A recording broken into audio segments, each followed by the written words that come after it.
Hello बच्चों, नमस्ते। ये NCERT corner for life science का प्लेटफॉर्म है। आज की वीडियो क्लास के अंदर हम मोस्ट इंपोर्टेंट 20 एमसीक्यू की प्रैक्टिस करने वाले हैं नीट 24 के लिए, जिसका टॉपिक है breathing and exchange of gases. Human physiology का पार्ट है बेटा। सबसे ज़्यादा क्वेश्चन ह्यूमन फिजियोलॉजी से ही आते हैं नीट के पेपर के अंदर। तो क्लास बहुत अच्छी जाने वाली है आप बच्चों की, और अगर आपको अच्छी लगे तो प्लीज़ इसको लाइक ज़रूर करें, और जो नए बच्चे चैनल से जुड़े हैं वो चैनल को सब्सक्राइब करें। तो बेटा इसके अंदर क्वेश्चन दे रखा है। फर्स्ट नंबर का क्वेश्चन दे रखा है आपको, in the tissue high concentration of carbon dioxide. Tissue के अंदर जब ज़्यादा कार्बन डाइऑक्साइड होती है तो उसका क्या इफेक्ट होता है? Increase the affinity of haemoglobin to both oxygen and hydrogen. Increase the affinity to haemoglobin to oxygen but decrease its affinity to hydrogen. Decrease the affinity of haemoglobin to oxygen but increase its affinity to hydrogen. Decrease the affinity of haemoglobin to both oxygen and hydrogen. तो बेटा इसका right answer होगा ये haemoglobin से जुड़ने की affinity है ये तो कम कर देती है ऑक्सीजन की, और हाइड्रोजन से जुड़ने की एफिनिटी है इसको बढ़ाती है। यानी जब कार्बन डाइऑक्साइड है ये टिश्यूज के अंदर ज़्यादा होती है ना बेटा, तो ये क्या करती है, ये ऑक्सीजन की हीमोग्लोबिन से जुड़ने की जो एफिनिटी है उसको तो रिड्यूस कर देती है, और हाइड्रोजन से जुड़ने की एफिनिटी है उसको इंक्रीज कर देती है। ऑप्शन नंबर 3 इसका राइट आंसर होगा। नेक्स्ट क्वेश्चन है बेटा सेकंड नंबर का। इसमें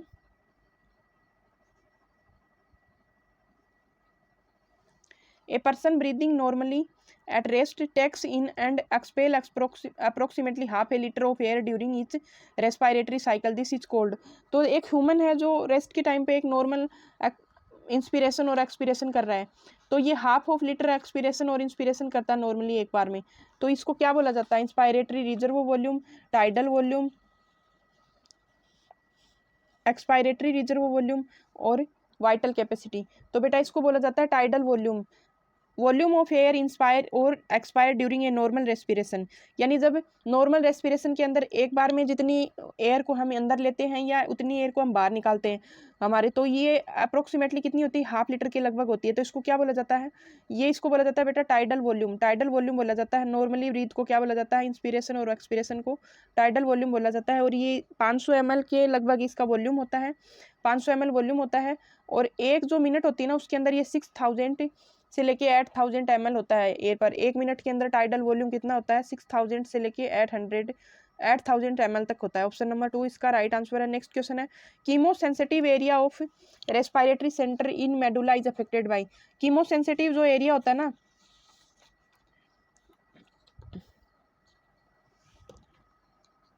मेडुला के अंदर, वो किससे अफेक्ट होता है? कीमो सेंसिटिव जो एरिया है ये मेडुला के अंदर किससे अफेक्ट होता है? लेस CO2 एंड H+ आइन, लेस O2 एंड H+ आइन, एक्सेस CO2 एंड H+ आइन, एक्सेस O2 एंड H+ आइन। तो बेटा इसका जो राइट आंसर होगा ना वो होगा इसका एक्सेस CO2 एंड H+ आइन। जब CO2 और H+ आइन के अंदर चेंजेस आते हैं ना, उससे अफेक्ट क्या होता है? रेस्पिरेटरी सेंटर है। ऑप्शन नंबर 3 इसका राइट आंसर होगा। ऑप्शन नंबर 3 इसका राइट आंसर होगा। तो ये किससे इफेक्ट होता है? CO2 और H+ आइन से इसके ऊपर इफेक्ट पड़ता है। O2 का कोई रोल नहीं होता। कीमो सेंसिटिव जो एरिया होता है ना रेस्पिरेटरी सेंटर का है मेडुला के अंदर, तो उसका कोई इफेक्ट नहीं होता। ऑक्सीजन का इसके अंदर कोई रोल नहीं होता। नेक्स्ट क्वेश्चन है बेटा इसमें फोर्थ नंबर का क्वेश्चन है, which of the following statement is correct. इनमें से कौन सा स्टेटमेंट है जो करेक्ट है? The concentration of internal intercostal muscle lifts up the ribs and sternum. The RBC transport oxygen. Only the thoracic cavity is anatomically and airtight chamber. Healthy man can inspire approximately 500 ml of air per minute. तो बेटा देखो इसमें option number 1 है ना, ये दे रखा है intercostal जो मसल्स हैं ये रिब्स और स्टर्नम को ऊपर उठाती हैं। तो इंटरकोस्टल मसल्स हैं ये इसको अप करने का नहीं, डाउन करने का काम करती हैं। आरबीसी ट्रांसपोर्ट है ये ऑक्सीजन को नहीं CO2 को भी कैरी करता है साथ में। और जो हेल्दी मैन होता है ना ये इंस्पायर अप्रोक्सीमेटली एक मिनट के अंदर 500 ml नहीं 6000 ml करता है, 6000 ml करता है। तो राइट आंसर बेटा इसमें 3 नंबर वाला है, the thoracic cavity is anatomically an air tight chamber. जो थोरेसिक कैविटी होती है ना ये एयर टाइट चेम्बर होता है। ऑप्शन नंबर 3 इसका राइट आंसर होगा। नेक्स्ट क्वेश्चन है इसमें, pneumotaxic center which can moderate the function of respiratory rhythm center is present in। pneumotaxic जो सेंटर होता है जो रेस्पिरेटरी रिदम को मॉडरेट करने का काम करता है, तो ये कहाँ पे प्रेजेंट होता है? Pons region of brain, thalamus, spinal cord, right cerebral hemisphere. तो ये पोन्स रीजन में प्रेजेंट होता है। हमारे जो भी रेस्पायरेटरी रिदम होती है उसको मॉडरेट करने का फंक्शन है। ये कहाँ मॉडरेट करने का जो सेंटर है वो कहाँ पे, न्यूमोटॉक्सिक जिसको सेंटर बोला जाता है, ये कहाँ पे प्रेजेंट होता है, pons region of brain, brain के पोन्स रीजन में। और पोन्स किसका पार्ट होता है, हिंड ब्रेन का पार्ट होता है। ऑप्शन नंबर 1 बेटा इसका राइट आंसर होगा। नेक्स्ट क्वेश्चन है इसमें 6 नंबर वाला, in humans which of the following is not a step in respiration. Humans के अंदर इनमें से रेस्पिरेशन की कौन सी स्टेप नहीं है, alveolar diffusion of O2 and CO2, transport of gases by blood, diffusion of O2 and CO2 between blood and tissues, utilisation of CO2 by cells for catabolic reaction. तो देखिए जो रेस्पिरेशन के अंदर process आती है ना बेटा, उसके अंदर O2 और CO2 का एल्वेलियर डिफ्यूजन होता है, ट्रांसपोर्ट होता है गैसेज का ब्लड के द्वारा, और डिफ्यूजन होता है O2 और CO2 का ब्लड और टिश्यू के अंदर। ये तीनों प्रोसेस होती हैं, लेकिन यूटिलाइजेशन नहीं होता इसमें। डिफ्यूजन प्रोसेस जरूर होता है, गैसेस का एक्सचेंज जरूर होता है, लेकिन कैटाबॉलिक एनाबॉलिक कोई भी रिएक्शन नहीं होती इनके अंदर। ऑप्शन नंबर 4 इसका यूटिलाइजेशन नहीं होता इनका। ऑप्शन नंबर 4 इसका राइट है। नेक्स्ट क्वेश्चन है, which of the following changes occur in diaphragm and intercostal muscles when expiration of air takes place. Intercostal जो मसल्स होती है ना, उनके अंदर क्या चेंजेस आते हैं जब हम एयर को एक्सपीरेशन यानी एयर को जब हम लंग्स से बाहर निकालते हैं, तो इंटरकोस्टल मसल और डायफ्रागम में क्या चेंजेस आते हैं। तो external intercostal muscles relax and diaphragm contract, external intercostal muscles contracts and diaphragm relax, external intercostal muscles and diaphragm relax, external intercostal muscles and diaphragm contracts. तो बेटा इसमें डायफ्रागम है ये रिलैक्स होता है, और एक्सटर्नल इंटरकोस्टल मसल्स हैं ये भी रिलैक्स होती हैं। एक्सटर्नल इंटरकोस्टल मसल्स हैं ये भी रिलैक्स होती हैं, और डायफ्रागम भी रिलैक्स होता है। ऑप्शन नंबर 3 इसका राइट आंसर होगा। एक्सटर्नल इंटरकोस्टल मसल्स हैं ये भी इसके अंदर रिलैक्स होती हैं, और डायफ्रागम भी रिलैक्स होता है। नेक्स्ट क्वेश्चन है 8 नंबर का, besides RBC plasma also carries O2 in solution, the percentage is. तो आरबीसी के अंदर जो ब्लड प्लाज्मा है, ब्लड प्लाज्मा से आरबीसी के बिना ब्लड प्लाज्मा में ऑक्सीजन कितनी कैरी होती है। तो देखिए ऑक्सीजन 97% तो कैरी करती है आरबीसी, और O2 का जो प्लाज्मा के अंदर है ना परसेंटेज रेशियो, वो कितना है 3 से लेके 9%, 1 2%, 3 से 6, 2 से 3%। तो बेटा राइट होगा इसका आंसर 4 वाला। अप्रोक्सीमेटली 3% करती है ये, 97% O2 आरबीसी करती है, और प्लाज्मा है डिजोल्व्ड स्टेट में, तो ये बेटा करती है ऑप्शन नंबर 4 2 से लेके 3%। नेक्स्ट क्वेश्चन है, emphysema is a condition resulting from. Emphysema एक कंडीशन है जिसमें क्या रिजल्ट है, सिगरेट स्मोकिंग। एम्फाइसीमा किसका रिजल्ट होती है, cigarette smoking, liquor consumption, drug addiction और reduced oxygen carrying capacity of blood. तो देखिए ये सिगरेट स्मोकिंग जो होती है ना, सिगरेट स्मोकिंग इसकी वजह से होती है। ऑप्शन नंबर 1 इसका राइट होगा। सिगरेट स्मोकिंग की वजह से एम्फाइसीमा होती है, और इसके अंदर क्या होती है, जो एल्वियोलर वाल्स होती है ना, ये डैमेज्ड हो जाती हैं, और डिफ्यूजन की प्रोसेस इसमें रुक जाती है, गैसेस के एक्सचेंज की प्रोसेस है ना वो रुक जाती है एम्फाइसीमा में, और सिगरेट स्मोकिंग की वजह से होती है, एल्वियोलर वाल्स इसमें डैमेज हो जाते हैं। नेक्स्ट क्वेश्चन है बच्चा 10 नंबर का, इसमें the enzyme that increase the reaction rate between CO2 and H2O in red blood cell. तो रेड ब्लड सेल के अंदर CO2 और H2O की जो रिएक्शन है रेट है उसको इंक्रीज करने का काम कौन सा एंजाइम करता है, carbonic anhydrase, adenylate साइक्लेज, carbonic synthetase और एल्केलाइन फॉस्फेटेज। तो बच्चा राइट आंसर होगा इसका कार्बोनिक एनहाइड्रेज। कार्बोनिक एनहाइड्रेज होता है ना, ये CO2 और H2O होता है ना रेड ब्लड सेल के अंदर, तो उनकी रिएक्शन रेट को इंक्रीज कौन करता है, कार्बोनिक एनहाइड्रेज।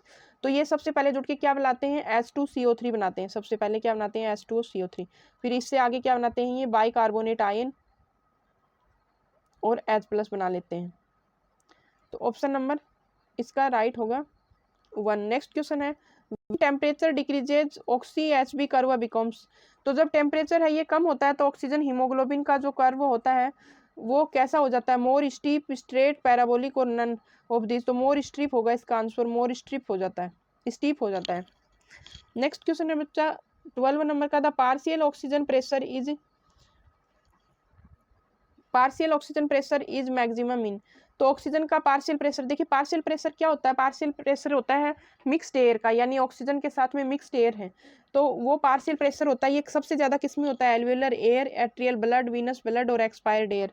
तो बच्चा राइट आंसर होगा इसका एक्सपायर्ड एयर, जो एयर हम बाहर निकालते हैं ना उसका सबसे ज्यादा पार्शियल प्रेशर होता है। ऑप्शन नंबर 4 इसका राइट आंसर होगा।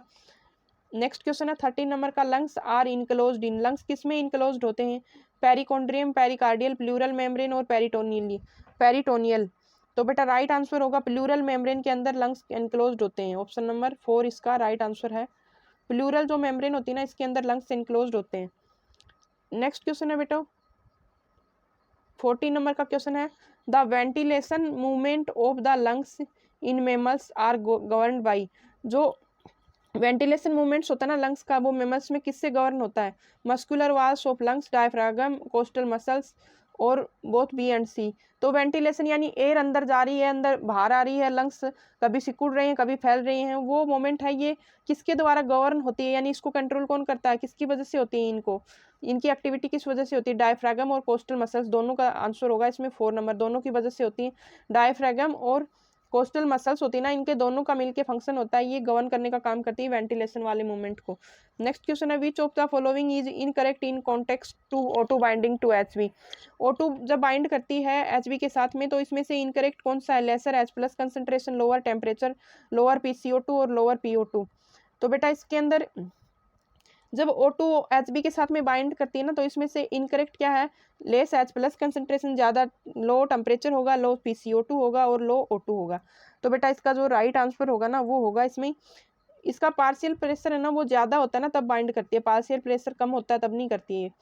जब O2 Hb के साथ बाइंड करेगी ना, तो इसका पार्शियल प्रेशर ज़्यादा होना चाहिए, कम नहीं होना चाहिए। नेक्स्ट क्वेश्चन है 16 नंबर का, the exchange of gases in the alveoli of the lungs takes place by. जो गैसेज का एक्सचेंज है एल्वेलाई के अंदर, ये किससे? पैसिव ट्रांसपोर्ट से होता है, एक्टिव ट्रांसपोर्ट से, ऑस्मोसिस या सिंपल डिफ्यूजन से। बेटा राइट आंसर होगा इसका सिंपल डिफ्यूजन से, सिंपल डिफ्यूजन से होगा। नेक्स्ट क्वेश्चन है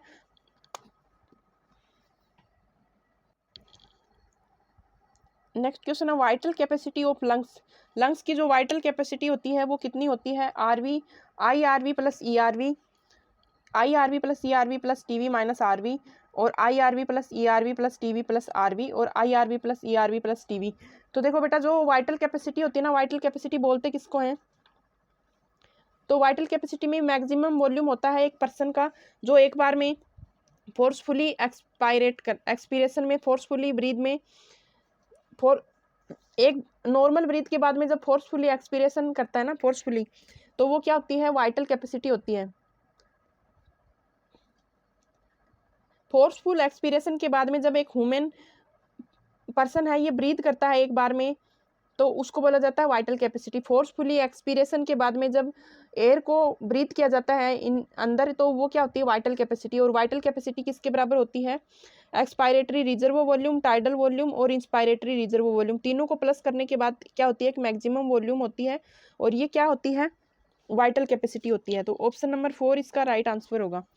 ऑप्शन नंबर 4 इसका राइट आंसर होगा। Inspiratory reserve volume, expiratory reserve volume और टाइडल वॉल्यूम, तीनों मिला के क्या होते हैं? Vital capacity. और वाइटल कैपेसिटी क्या होती है? फोर्सफुली एक्सपीरेशन के बाद में जब हम ब्रीथ करते हैं अंदर, तो वो क्या होती है? एक वाइटल कैपेसिटी होती है। ऑप्शन नंबर 4 इसका राइट आंसर होगा। नेक्स्ट क्वेश्चन 18 नंबर का,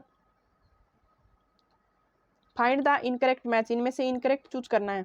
earthworm, most cuticle, fishes, gills, insect, trachea, aquatic, arthropod, buccal cavity. तो बेटा इसमें तीनों के तीनों पहले वाले राइट है। मोस्ट क्यूटिकल से करते हैं अर्थवर्म, फिशेज है ये गिल्स से करती है, इंसेक्ट है ये ट्रेकिया से करता है। लेकिन जो एक्वेटिक आर्थ्रोपोड्स इनके अंदर भी गिल्स पाए जाते हैं। बक्कल कैविटी किस में पाई जाती है? एम्फीबियंस यानी मेंढक के अंदर, फ्रॉग के अंदर पाई जाती है। ऑप्शन नंबर 4 इसका राइट होगा, ये इनकरेक्ट है इसमें। नेक्स्ट है, the carbon dioxide is transported via blood to lungs mostly. Carbon dioxide होता है ये ब्लड, लंग्स के अंदर ब्लड में जब ट्रांसपोर्ट होता है तो ये किससे होता है? Combination with haemoglobin only dissolved in blood plasma in the form of bicarbonates as carbamino haemoglobin. तो बेटा ये mostly dissolved in blood plasma होता है, dissolved in blood form of bicarbonate. Bicarbonate जो आयंस होते हैं ना, इनके रूप में ये कैरी होती है ब्लड के अंदर। बाइकार्बोनेट आयंस के रूप में 70% से लेकर 75% तक बाइकार्बोनेट आयंस के रूप में ये कैरी होती है। ऑप्शन नंबर 3 राइट आंसर होगा। नेक्स्ट है 20 नंबर का क्वेश्चन, लास्ट क्वेश्चन है, the factor which does not affect the rate of alveolar diffusion is. इनमें से कौन सी है जो एल्वियोलर डिफ्यूजन की रेट को अफेक्ट नहीं करती है? Solubility of gases, thickness of the membrane, pressure gradient और रिएक्टिविटी ऑफ द गैसेज। तो देखिए सोल्युबिलिटी तो वर्क करेगी, सोल्युबिलिटी वर्क कैसे करेगी, ब्लड के अंदर ये प्लाज्मा में डिजोल्व स्टेट में ऑक्सीजन और कार्बन डाइऑक्साइड दोनों कैरी होती हैं। मेम्ब्रेन की थिकनेस यानी जितनी ज़्यादा मोटी मेम्ब्रेन होगी वो एल्वेलाई वाल जितनी ज़्यादा थिक होगी तो डिफ्यूजन के प्रोसेस को ये अफेक्ट करेगी। और प्रेशर ग्रेडियंट गैसेज का बनेगा वो भी अफेक्ट करता है। लेकिन रिएक्टिविटी होती है ना बेटा गैसेज की, इसका कोई रोल नहीं होता इसमें। ऑप्शन नंबर 4 इसका राइट आंसर होगा। तो ये थी बच्चों आज की वीडियो क्लास, जिसके अंदर हमने ब्रीदिंग और एक्सचेंज ऑफ गैसेज टॉपिक से क्वेश्चंस की प्रैक्टिस की 20 की नीट 24 के लिए। अगर आपको ये क्लास अच्छी लगी बच्चों तो इसको लाइक जरूर करें, जो भी बच्चे नीट की प्रिपरेशन कर रहे हैं सभी तक ये क्लास पहुंच सके। जो नए बच्चे चैनल से जुड़े हैं वो प्लीज़ चैनल को सब्सक्राइब जरूर करें। Thank you.